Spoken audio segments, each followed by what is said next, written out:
অনেকেই তো অনেক স্পেশালভাবে বিরিয়ানি রান্না করে খেয়েছেন। আমার মতো এভাবে হাতে মেখে সিম্পলভাবে রাঁধুনি মশলা দিয়ে বিরিয়ানি রান্না করে খেয়ে দেখতে পারেন। আসসালামু আলাইকুম, যে যেখান থেকেই আমার ব্লগটি দেখছেন, আশা করি আল্লাহর রহমতে সবাই ভালো আছেন। আলহামদুলিল্লাহ, আমিও খুব ভালো আছি।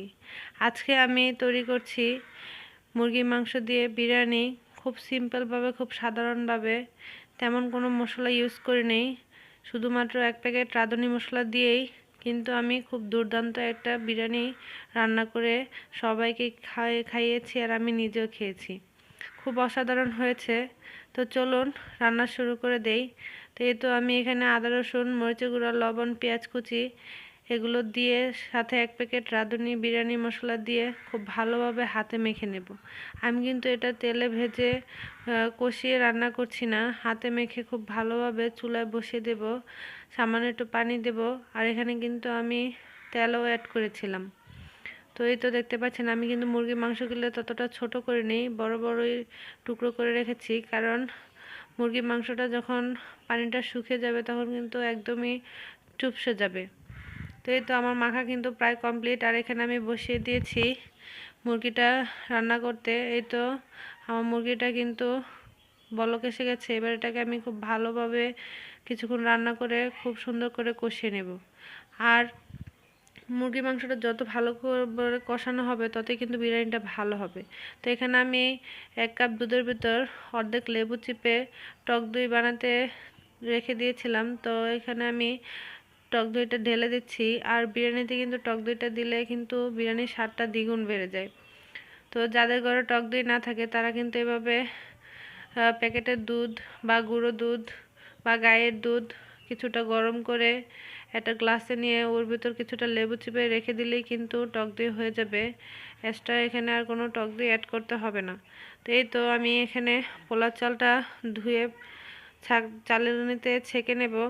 আর যারা খোলা পোলার চালটা ইউজ করবেন অবশ্যই আধা ঘন্টা কি 1 ঘন্টা আগে ভিজিয়ে রাখবেন, তাহলে তাতে কি হয়, প্যাকেটের চালের মতো একদম চিকন আর ঝরঝরে হয়।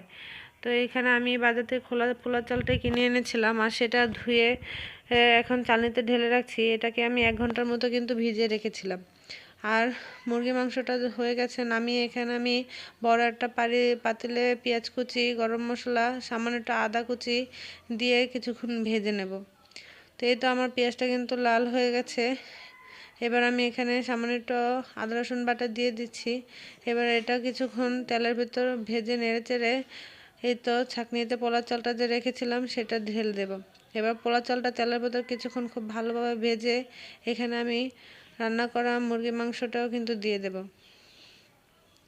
আর আমি কিন্তু প্রথমেই দেখিয়েছি, আমি কিছু বড় বড় করে আলু টুকরো করে কেটে তেলে ভেজে নিয়েছিলাম। বিরিয়ানিতে আলু দিলে কিন্তু অনেক মজা লাগে। তো যারা খায় তারা জানে যে বিরিয়ানির আলুটা মাংসের থেকেও কিন্তু অসাধারণ লাগে। আমার ঘরে সবাই বিরিয়ানিতে আলু পছন্দ করে, যার কারণে আমি কিন্তু অনেকগুলো আলু কেটে তেলে ভেজে নিয়েছিলাম বিরিয়ানিতে দেওয়ার জন্য। তো এই তো আমি কিন্তু এখানে মুরগি মাংসটা ঢেলে দিয়েছি। আর যে যেরকম লবণ পছন্দ করে স্বাদ অনুযায়ী ততটুকু বিরিয়ানিতে লবণ দিয়ে দেবেন।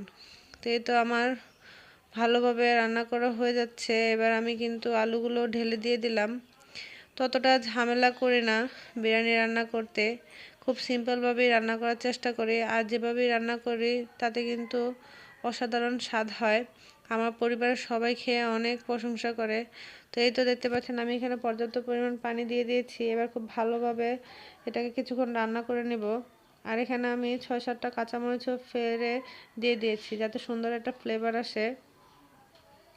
এবার পানি আর চালটা যতক্ষণ না সমান সমান হয়েছে ততক্ষণ আমি এটাকে রান্না করতে থাকবো। আর পোলার চালটা যদি পুরনো হয় তাহলে কিন্তু পানিটা বেশি দিতে হবে, আর যদি নতুন হয় তাহলে পানিটা কম দিতে হবে। সেটা নিজেদের আইডিয়া করেই কিন্তু দিতে হবে। তো এই তো আমার সব কিছু কিন্তু হয়ে গেছে, আর পানিটাও সমান সমান হয়ে গেছিলো। আমি দমে বসিয়ে দিয়েছিলাম। আর আমার পোলাও চালটা কিন্তু খুব ঝরঝরে হয়েছে। বিরিয়ানিটা মাশাআল্লাহ দেখতে কিন্তু দারুণ হয়েছে, দেখতেই পাচ্ছেন একদম ঝরঝরে হয়ে গেছে বিরিয়ানি রান্নাটা। আর খেয়ে কিন্তু সবাই অনেক প্রশংসা করেছে। আমার ছেলে তো খেয়ে অসাধারণ বলতে বলতেই শেষ, ওর এতটাই ভালো লেগেছে।